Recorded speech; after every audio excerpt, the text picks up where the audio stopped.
Hey everybody, this is Greg Gossett from Gossett Trading and Mentoring, and today is Saturday, August 26, 2023. I hope you're doing well. I appreciate you coming by and checking out my Weekend Review podcast. In this podcast, the format is going to be as follows. First of all, we are going to run the U.S. legal disclaimer. Secondly, we're going to take a look at all the trades that I made last week, both on the daily time frames and the weekly time frames.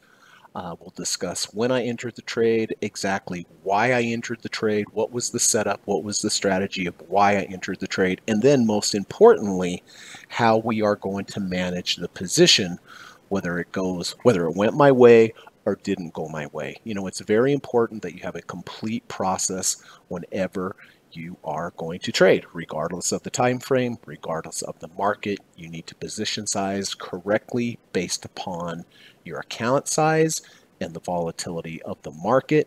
You need to know exactly where your emergency stop is. You need to know exactly where your end of day stop is. You need to have a good risk to reward ratio. I like to take partial profits as the trade is moving in my favor. As we get to a certain level above my entry, I go into trailing stop mode, so I tighten up my stops even more. And I have a complete process of what I'm going to do regardless of what the market does. You need to know exactly what you're going to do because you don't have any control of what the market is going to do, but if you have a good trading process and then if-then statements, if it does this, then I'm going to do that. If it does that, I'm going to do this.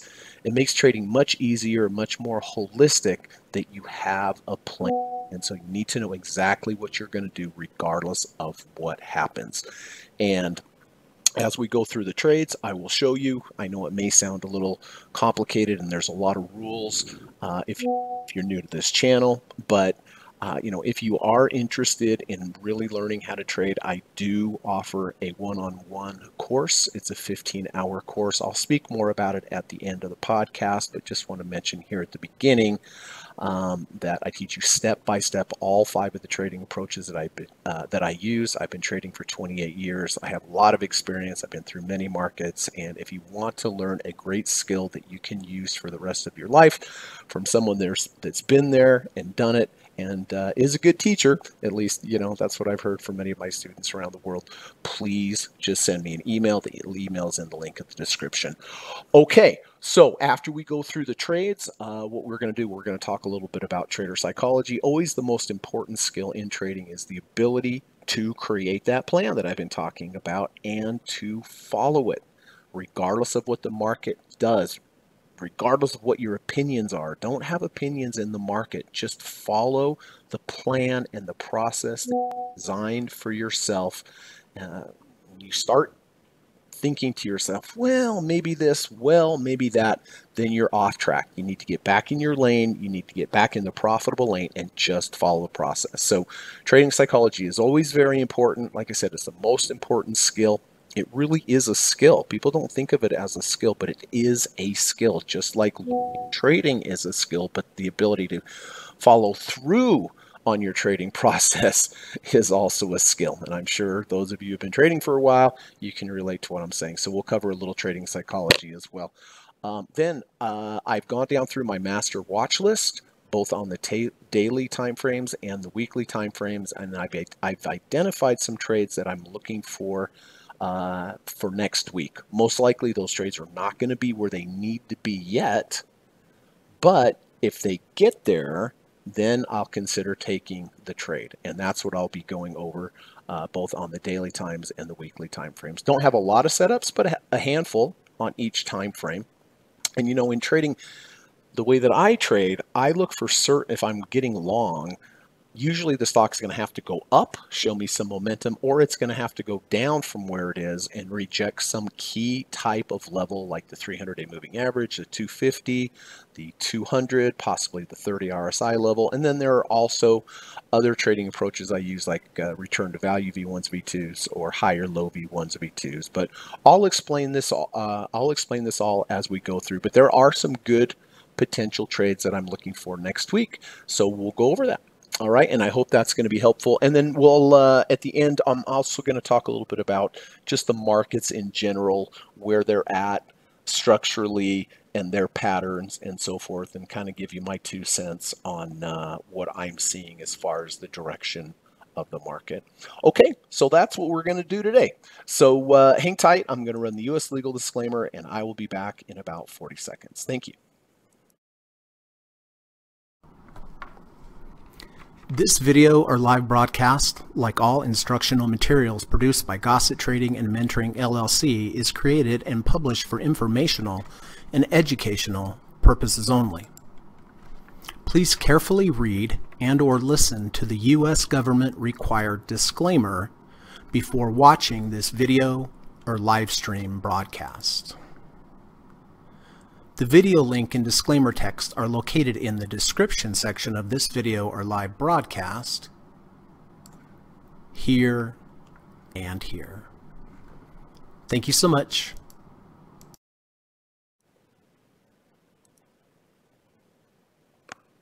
All right, make sure my mute button's not on. All right, let's get started. Here we go. First trade, Zions Bank.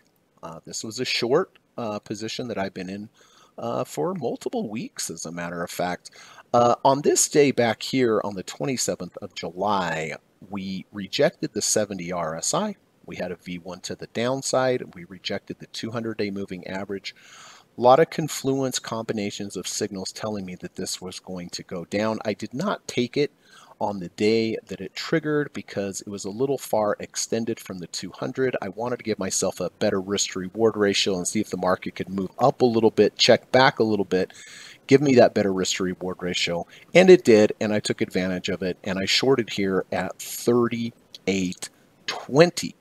All right, so when I take any position, the first thing I do is I position size based upon the volatility of the market.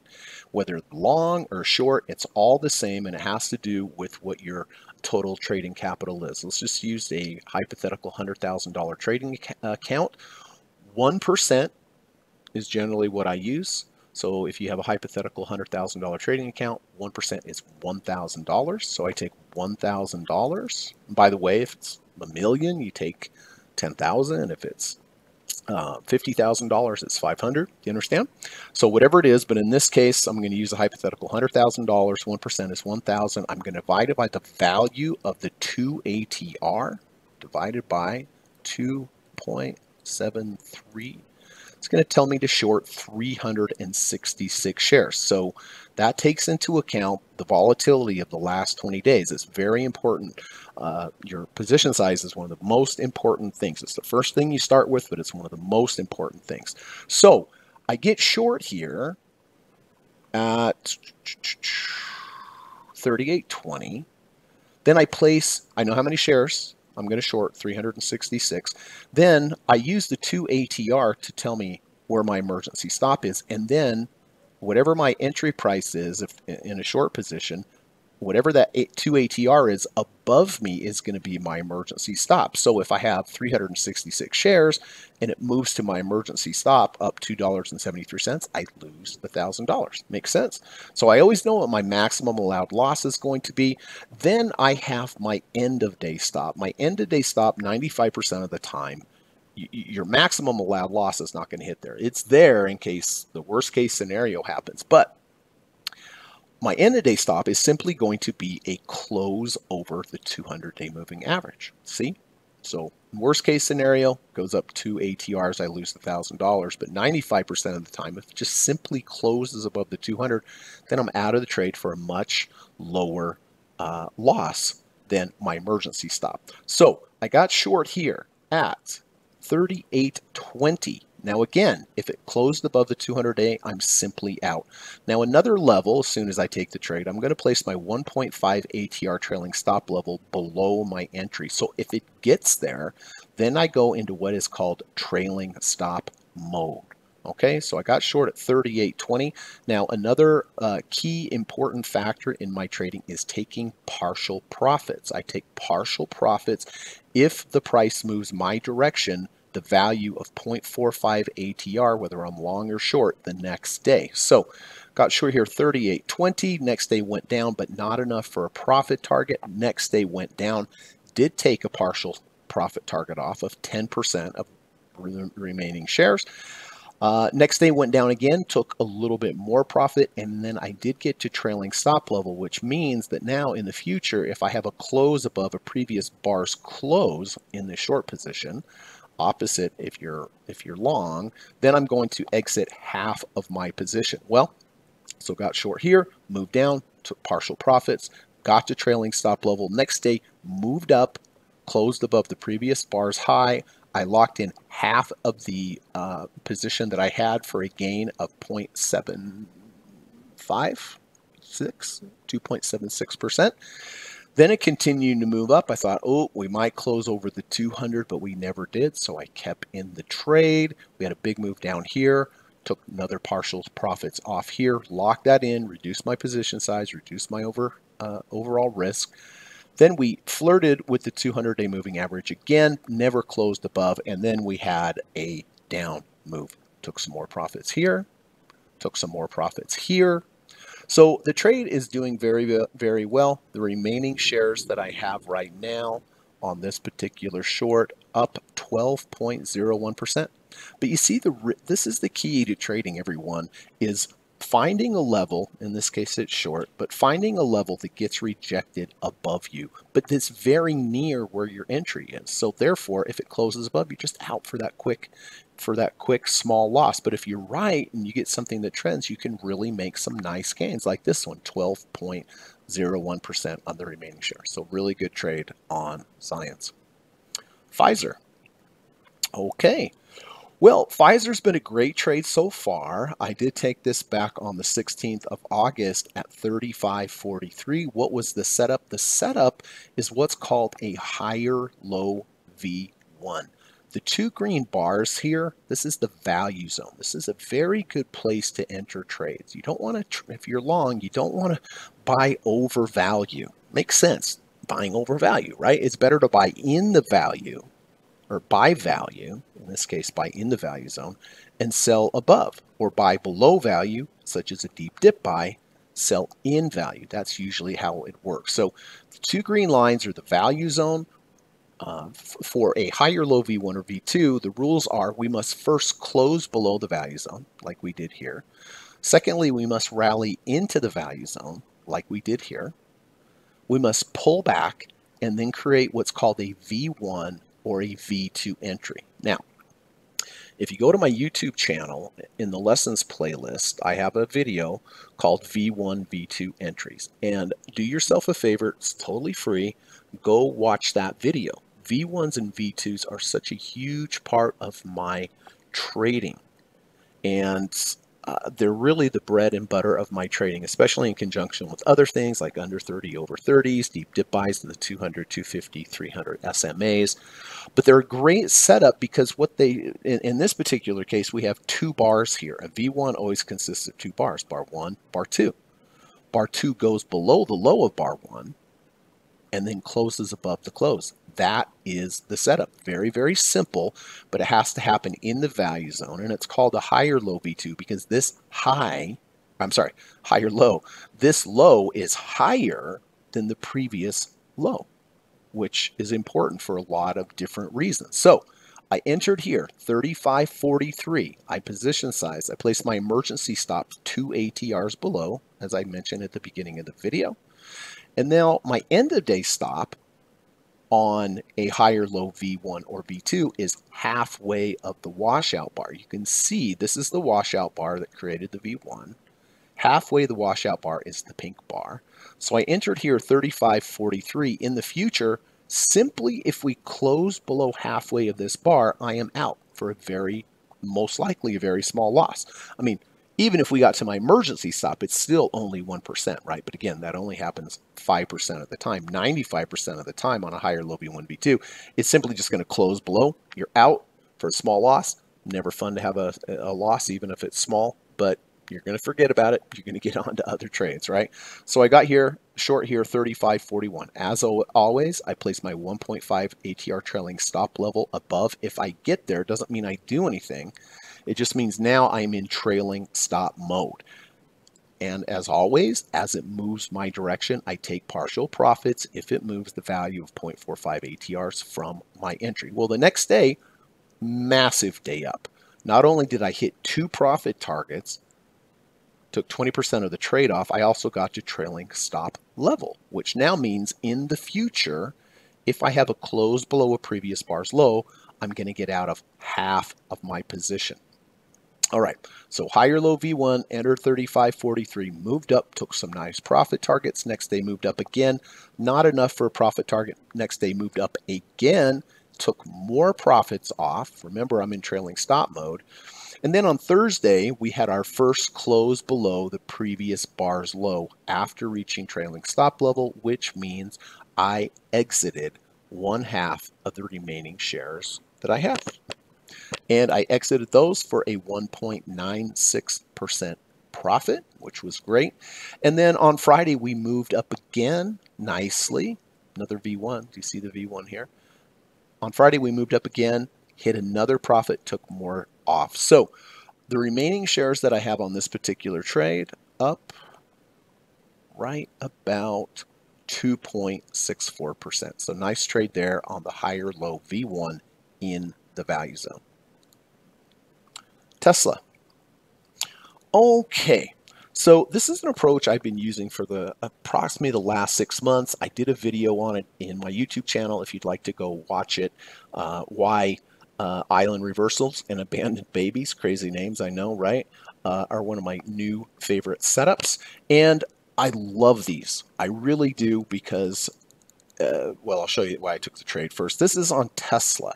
Tesla had an abandoned baby. Now, what's an abandoned baby? An abandoned baby is a single bar that has a gap to the left and also a gap to the right. So what this means is on this day, the next day we gapped down. Must have been some bad news, something the market didn't like, gap down.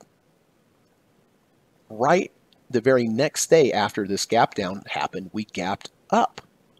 So here was really bad news for some reason. Next day, really good news. So the pendulum swung. The momentum and the sentiment on this stock due to this abandoned baby changed from one day to the next.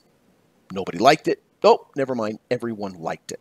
And that's why I've highlighted, you see how the abandoned baby, this bar is just hanging out by itself in space.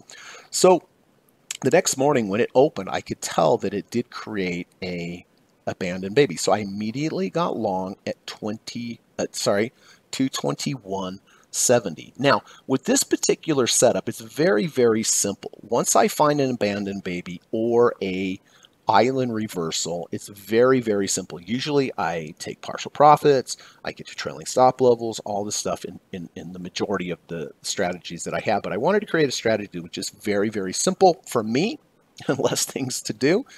And it's worked out very well so far. So once I saw the abandoned baby, I position size the same way I would regularly position size. And I place my stop 2 ATRs below. This is a hard stop. And then I place my profit target 4 ATRs above. So you always want to have a good risk to reward ratio, at least 2 to 1. So this is going to be a 1 cancels another order. If it gets down here, I'm simply going to lose the $1,000. Make sense? However, my profit target is twice what my stop is up here, 4 ATRs above. So in this particular case, for sure, one of the two things is going to happen. One, I'm going to hit my maximum loss here, 2 ATRs, and lose 1,000. Or I'm going to hit my 2-time profit target and make 2,000. But it's all based upon the abandoned baby that happened here. So 2 ATRs for my entry is my stop, 4 ATR entry is my profit target above my entry. So one of the two things are going to happen. This has worked out very well for me. Had a great trade on UNG, exactly the same thing. Had an abandoned baby, and that one worked out very well. Hit my profit target very quickly. So 2 ATR stop down here, 4 ATR profit target up here. I just place that in my system, in my trading system, an OCO order. One cancels another. It's either going to get here to my stop loss, or it's going to get to my profit target. And this particular trade doing very well so far, up about 7.19% on Tesla. All right, and then Last trade on the daily, this is a losing trade on TLT.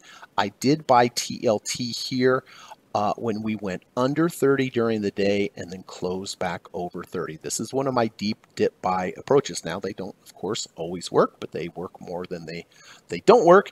There are some other things going on here why I took the trade. I like to have confluences, combinations of different indicators and strategies lining up when I took the trade. So yes, we had an under 30 over 30, but we also had a RSI divergence, meaning we had a low here.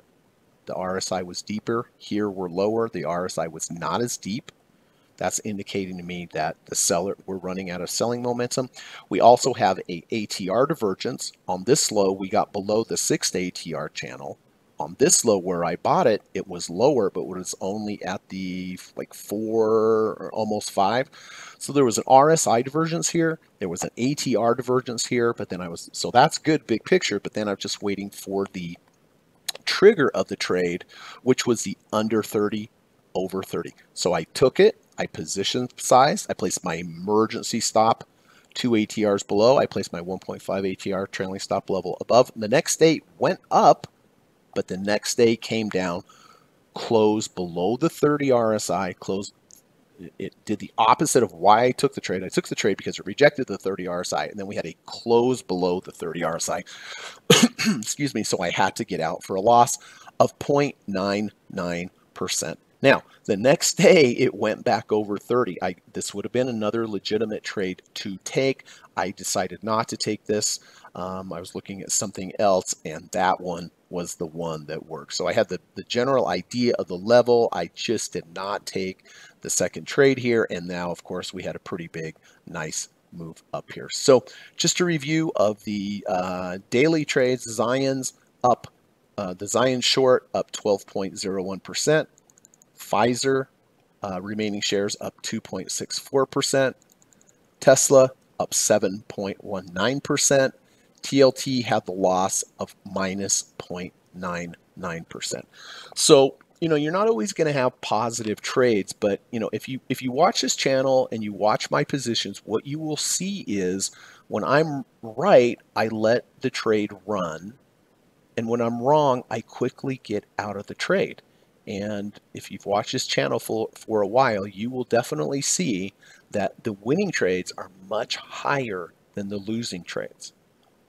And that's the key point. Yes, okay, I lost 0.99% on TLT. So what? But, with a 12.01% gain, the Pfizer at 2.64, the Tesla at 7.19. You're not going to have all perfect trades, but what you'll see with my trades is that if they are working my way, they may be double-digit trades. If they're losers, like the TLT, they're going to be quick, and I'm going to be out. Make sense? All right, let's head over to the weekly trades that I've had. And here is is that the right one? No, XLF, yeah. Here is XLF. I bought XLF way back here March 24th. Why did I buy all the way back here? These are weekly bars, by the way. Well, the purple line here, this is the 250-week moving average. During that week, we came down, we bounced at it, closed back up. That was my signal that, okay, the market does not like any prices under the 250 so far. Doesn't mean in the future that can't happen, but right now that gives me a good risk to reward ratio. So I saw the rejection of the 250. I entered at 30.71. I placed my emergency stop 2 ATRs below. My end of day stop is simply a close below the 250. I placed my 1.5 ATR trailing stop level 1.5 ATRs above my entry. And then, of course, as it moves up the value of 0.45 ATRs from the previous bar's close, I'm going to take partial profits. And that's exactly what happened. So,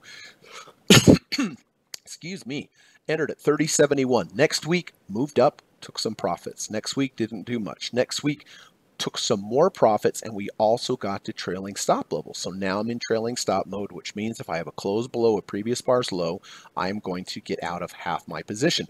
Then many weeks went by kind of on the downside, but we didn't close below the 250. We never had a close below the previous bar's low, so I just stuck with the trade. Then we had a couple moves up this week here. I took some more profits, and then this week was the first week that we had a close below a previous bar's low after reaching trailing stop level. Sold half of my remaining shares for a profit of 6.4%. Then we had another month of straight up moves where I continue to take more profits, and then we've had a little bit of a pullback. So the remaining shares on this particular trade up 9.62%. So going forward, what am I going to do? And that's what I was talking about. You always have to have exact rules for what's going to happen. You can't just shoot from the hip and go, I think that's enough, or right? Follow the plan. So my plan to the downside is if we close below 250, I simply get out. If it moves up, I'm going to continue to take partial profits. Now, these are the rules that I teach.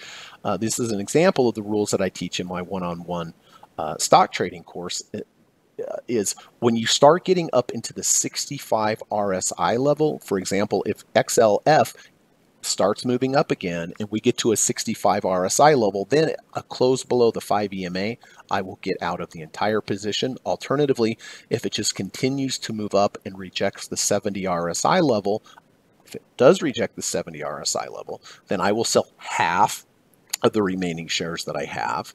And then after that, if I get another close below a previous bar's low, then I'm completely out of the trade. So I know, sounds like a lot of rules if you're new to the channel, but really it's not that difficult.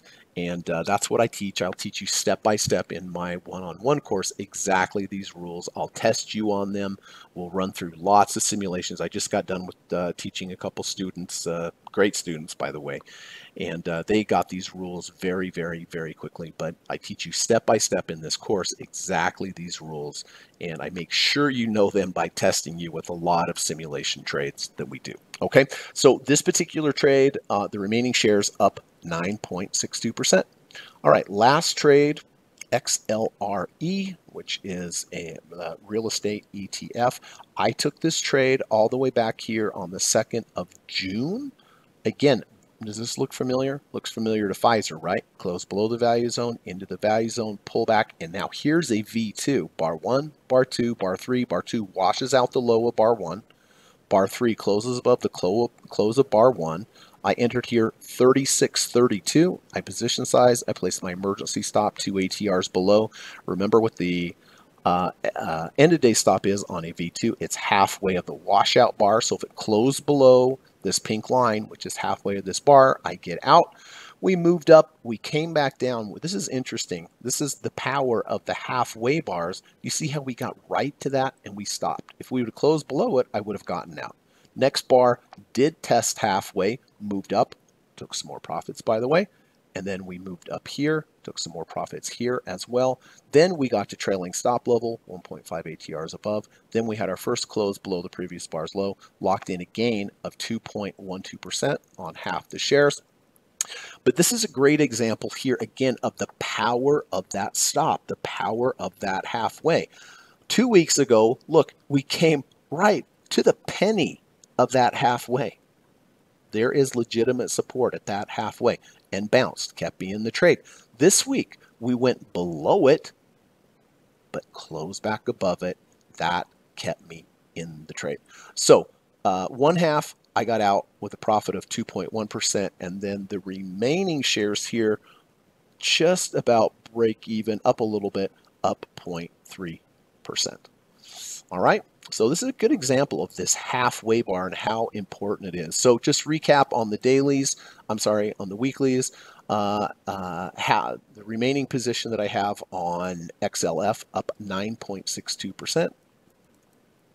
And the remaining position that I have on XLRE up 0.3%.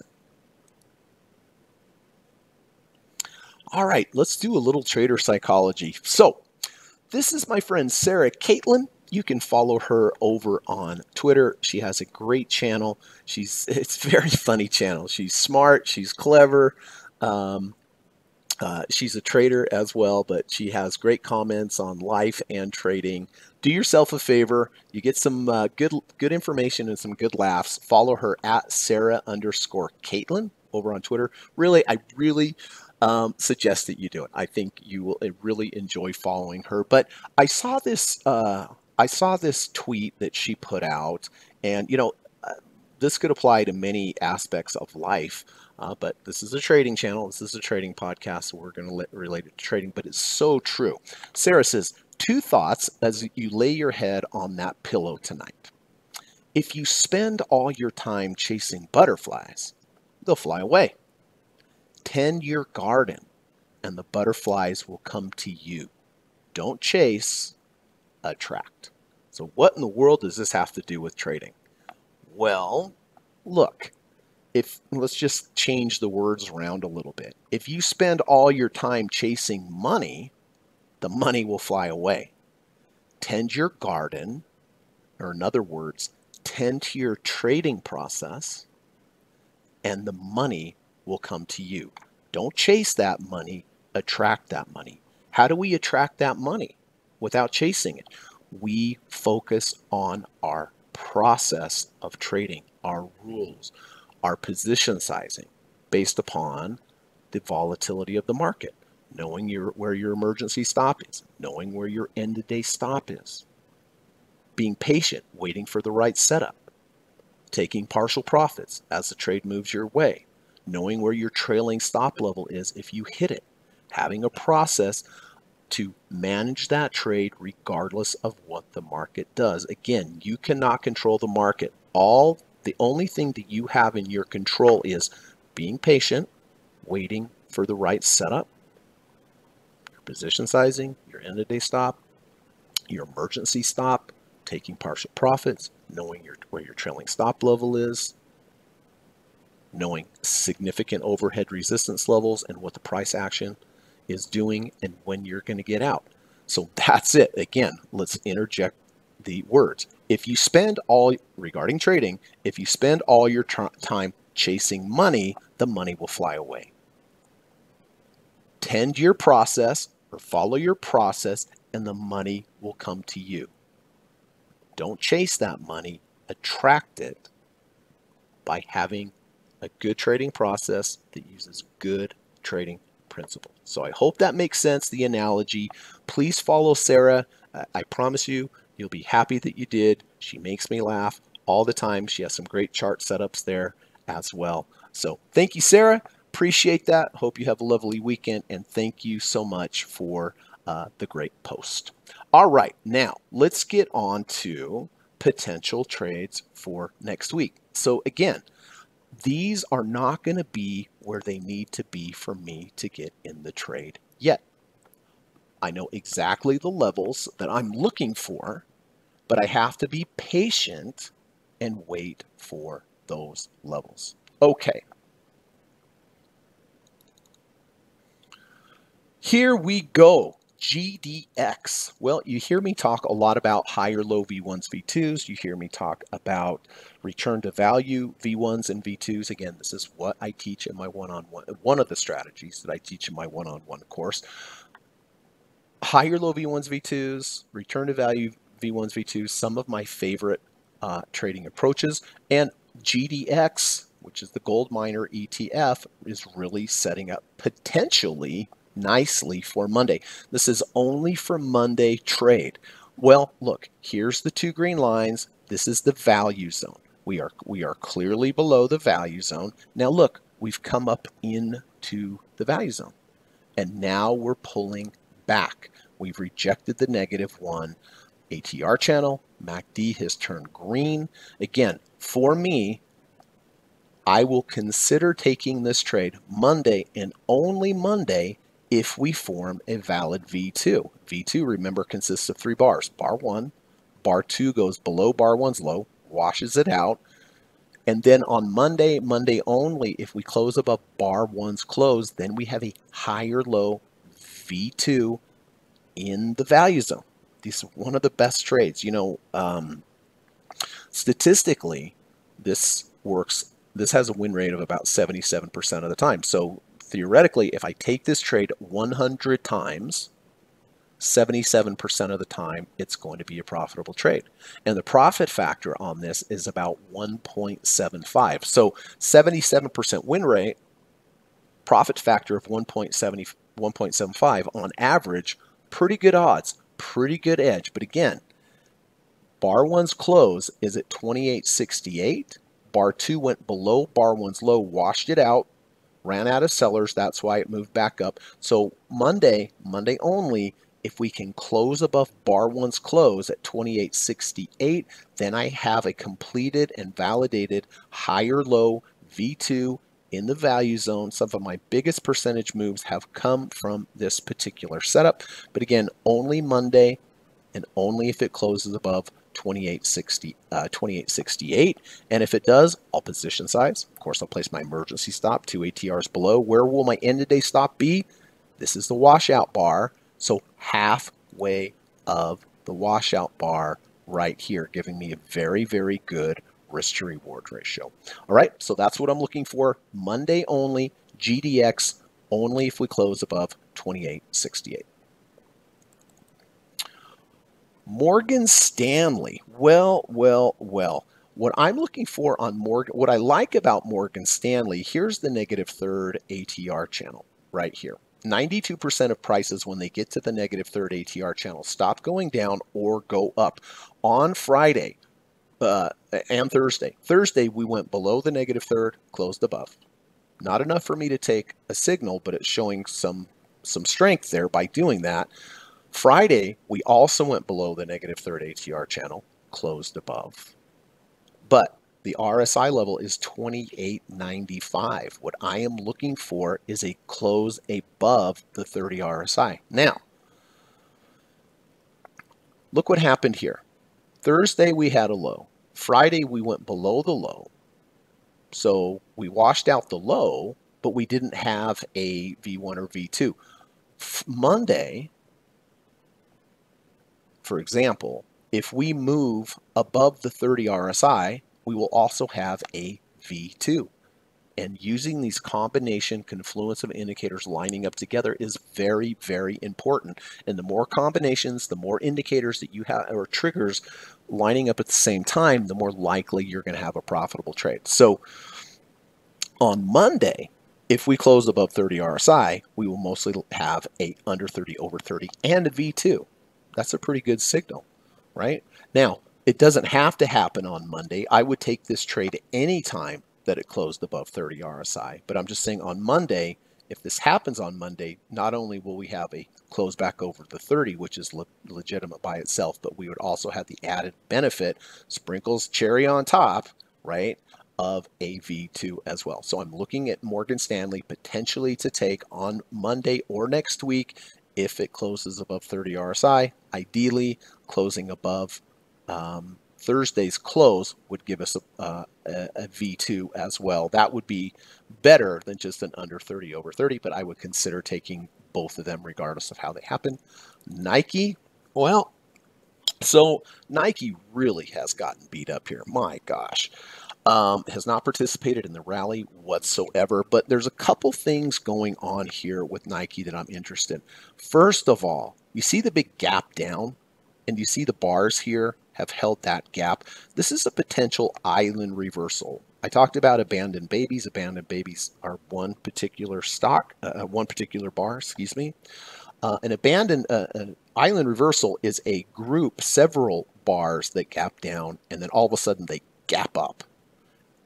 It would leave these bars floating in space. So what I'm really hoping for on Nike is if we were to gap up, take out this high, so leaving these three bars by themselves, an island reversal, I would absolutely take that trade.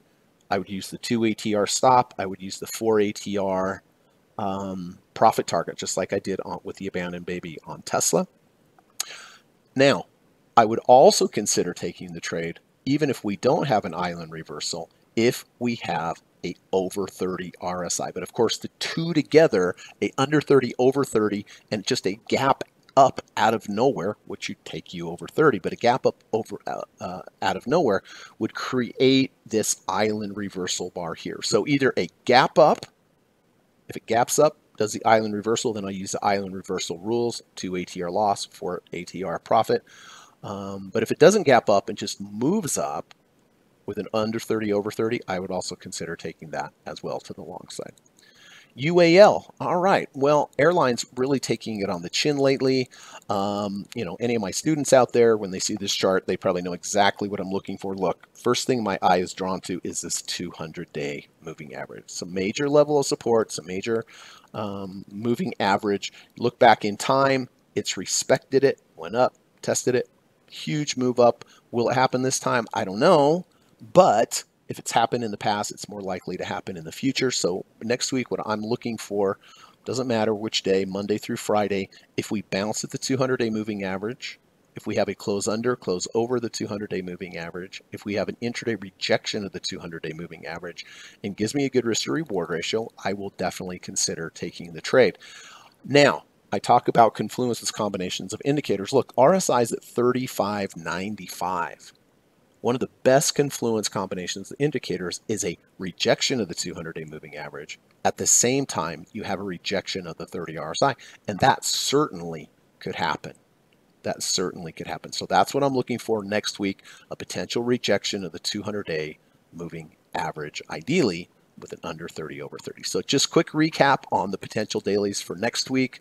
GDX, this is very well defined for me. If and only if on Monday we trigger this V2, which means we have a close of 28.68, I'll consider taking the trade. Morgan Stanley, looking for a close back over the 30 RSI for a potential. Nike, either a close back over the 30 RSI, in which I'll use regular 30 RSI rules, or conversely, if we gap up, leave these 3 bars by themselves, that will give me an island reversal, and I'll use island reversal rules as well. And then again, UAL, a move down and rejection of the 200-day moving average. Okay, weekly trades. So those were dailies. Let's look at some weekly trades here. Weekly bars close on Friday. Remember that. So for any weekly bars, the decision will be made on Friday. Here's Walt Disney. Not so hot tamale. We are to 35.43 RSI. If and only if next week, if we have a move down, a rejection of the 30 RSI level, I will consider taking Disney on a weekly trade with a rejection of the 30 RSI. Etsy. Ooh, man, this stock looks hopeless, doesn't it? But you know, what I see in here that I really like, there's a couple big picture contextual things going on here. Even though it looks horrible, we have a double bottom bullish MACD divergence. I studied one-on-one with Dr. Alexander Elder. He loves double bottom bullish divergences. What is the double bottom bullish divergence? Well, look at the low over here. Do you see how deep the red MACD bars are? This shows a lot of selling momentum to the downside, and then we rallied. So here we have a low. Look how deep these red MACD bars are. Then we rallied, got some green MACD, but now we are lower here than we were over here. Can you see that? But even though we're lower here, do you see how the red MACD bars are not as deep as these? What does that mean? What is that showing us? What that is showing us is that even though this looks like a dramatic down move, which it is, obviously, especially anyone holding Etsy can feel that, but from a MACD perspective, this move down here is not as strong as this move down here, and that implies that we are running out of sellers. The selling momentum is running out. And the implication is if you're running out of selling momentum, then it's going to turn back up. But just because we have a double bottom bullish divergence here does not mean anything as far as taking the trade. Just contextually, it looks good, but we still need a trigger. Well, what would a trigger be? Well, we're at 34.78 RSI. So a deep dip buy, an under 30 over 30 in conjunction with the double bottom bullish divergence would be a great setup. Doesn't mean it's going to work, but you have multiple levels of confluences and a valid signal. So I don't know if it's going to get there. If it doesn't, I will not take the trade. But if we do reject the 30 RSI on the weekly time frame in conjunction with this double bottom bullish divergence, I will absolutely consider taking the trade. Coca-Cola. All right. Well, I've talked a lot about higher low V1s, V2s here today. Another potential for a higher low V2 on Coca-Cola on the weekly. If and only if we close above 60.95 on Friday, we will have a higher low V2. Here's bar 1, here's bar 2. Bar 2 goes below the low of bar 1. And if it closes next week, Friday, above bar 1's close, then we have a higher low legitimate V2. Then I'll position size, place my emergency stop 2 ATRs below. Where's my stop on a higher low V2? That's right. It's halfway of the washout bar. And this week was the washout bar. Bar 2 washed out bar 1's low. So that's what I'm considering on Coca-Cola, but it has to close above 60.95 by next week. Nike. Oh, man, this stock. We're at a 34.84 RSI. We're nearing the negative third ATR channel. So what I'm looking for next week for Nike on Friday, did it go lower? Did it reject the 30 RSI? And if it did, I will consider taking the trade. And last but not least, UNG. Back to another higher low, potential higher low V2. We close below the value zone, which are the 2 green lines. We rally into the value zone. We pull back. We have 2 bars here, bar 1, bar 2. Bar 2 goes below the low of bar 1's low. If and only if next Friday we close above bar 1's close at 694, that will give me a legitimate higher low V2. Give me a good risk to reward ratio. MACD is green. So that's what I'm looking for. Now, all of these trades, both on the daily time frames and the weekly time frames, they could possibly trigger all on the same day, potentially. Does that mean I'm going to take all the trades? No. I have a rule. I don't care if I have 10 daily trades that trigger.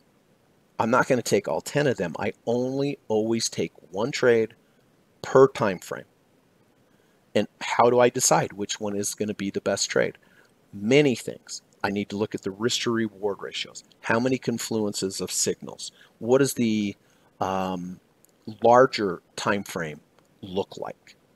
What is the relative strength of this market compared to the rest of the market? Right? This is where the devil's in the details in trading. This is very important, and this is the difference between profitable traders, in my opinion, and unprofitable traders, is the small nuances of everything fitting together. Good risk to reward ratios, how many confluences you have, what's the relative strength, what does the longer time frame look like. And again, this is what I teach you in my one-on-one courses. And really, the best way to learn anything is one-on-one with an instructor. Whether it's golf, violin, or trading, getting that personal attention, and that's what I offer in this course. It's a 15-hour course, 5 sessions. Each session is 3 hours.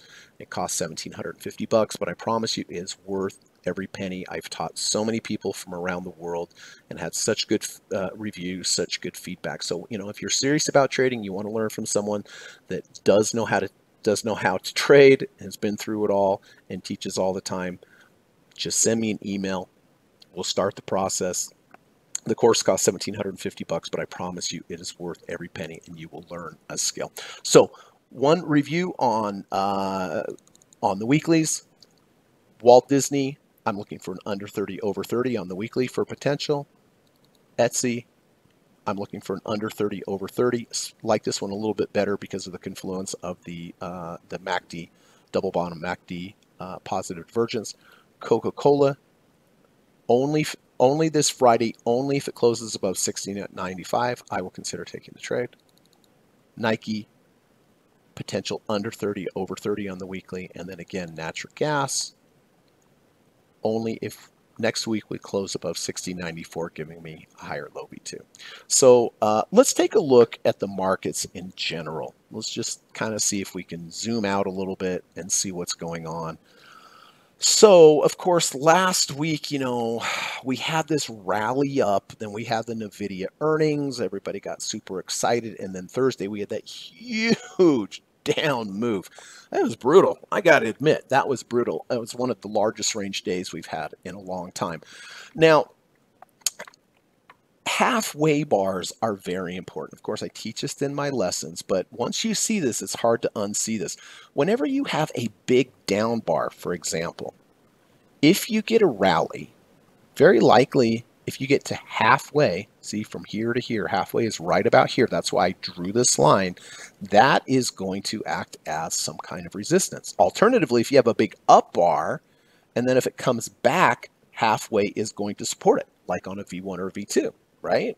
So this was a extremely big down bar. I'm not surprised that we had a little bit of a rally, but I believe it's going to be difficult for the Qs to get over halfway of this bar, or really difficult to get over the top of this bar. So my personal opinion, I could be wrong. I'm wrong all the time, but I'm also right a lot too, is that I think the high for the Qs is in for a while. And the same thing on the SPY, right? Thursday, we had the big down move. Then we rallied to halfway again, and it failed. So I'm a little bearish on the market. I'm going to continue to take my signals as I get them. If we look over on TLT moving up, when the price of TLT moves up, interest rates move down. So this is a positive for the market that we've moved up on TLT. Very good, positive. We've had a structure break to the upside on TLT. That may be good for the market, but based upon the price action that we had last week, not so hot tamale. Another one to look at, UUP. Well, this is the dollar. As the dollar moves up, this is generally not a good, it's generally not good for the market. And so look at this look at this island reversal. Gap down, went sideways for a day, gapped up. Really bad news, followed by really good news. This abandoned baby here. I didn't take this trade, but if I would have, this would have been a monster.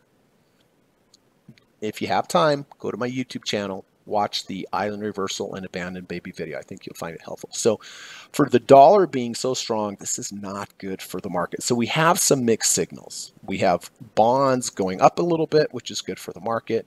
We have the dollar going up a bit, which is not good for the market at this time. VIX, of course, volatility. We went down and down and down and down. There was no end to the downness of VIX. But now look, we jumped up. We're in a range, but it's a higher range than this. There is some volatility in the market. So please be careful out there in the market. I'm seeing some things that are looking a bit bearish. Doesn't mean take your long signals if you don't have them. And that goes for me as well. But I do see some bearish things in the market here. And from a seasonality standpoint, we are kind of in the worst time of the year as well. So as always, just be careful. So I talked a little bit about my one-on-one stock trading. Of course, if you're interested, love to have you as a potential student, just email me, links in the description. If you like online videos, I have a great, very affordable video lesson. It's called the Deep Dip Buy Stock Trading Approach. It's on udemy.com. The link's in the description of the YouTube video as well. It only costs between $12 and $15, I think, kind of depending on the day for Udemy. Don't let the low price fool you. It's a wonderful course, 9.5 hours of video, 26 videos, 15 study guides, and I teach you step by step how to trade the Deep Dip Buy approach. And a lot of the trades that I went through today do highlight Deep Dip Buy entries, and I have sold so many around the world. I've got such good feedback. So obviously the one-on-one course always best because you get me one-on-one. Just kidding, but it's always better to have your teacher one-on-one, right? But if that's not something that you can do, the online course is really, really great, and the link's in the description to the video course on Udemy. If you like today's podcast, I would really appreciate it if you could hit the thumbs up button. If you learned something valuable, all it takes is one little quick quick click to the upside, and it does help the channel, lets YouTube know there's some valuable content here. And so if you did learn something valuable, I would really appreciate it. And I always like to leave off at the very end, please try to go out and do something nice for someone today. Just one random act of kindness every day. If we did that, if everyone in the world did one nice thing for another human being each day, it would just plainly and simply make the world a better place. If you could also try to do one nice thing for an animal today, I would really appreciate that. I was raised and grew up with a lot of animals. They appreciate acts of kindness just like we do. And so that's all I ask. Hit the thumbs up button. Do one nice thing for another human being today, one nice thing for an animal today. And I think that would all be good and would make the world a better place. So please be careful next week trading. Always be careful trading. Be very patient. Wait for the setups. Have a plan. If you have any comments about the podcast today, feel free to leave them in the comment section. I'll do my best to get back to you on that. But thank you so much for taking the time to come here today. I hope it was helpful, and I hope you just enjoy the rest of your weekend. And God willing, I will see you next Saturday, and we will see what happened in this coming week. All right. Thanks so much, everyone. Appreciate you being here. On the way out, have to run the U.S. legal disclaimer. Thanks so much.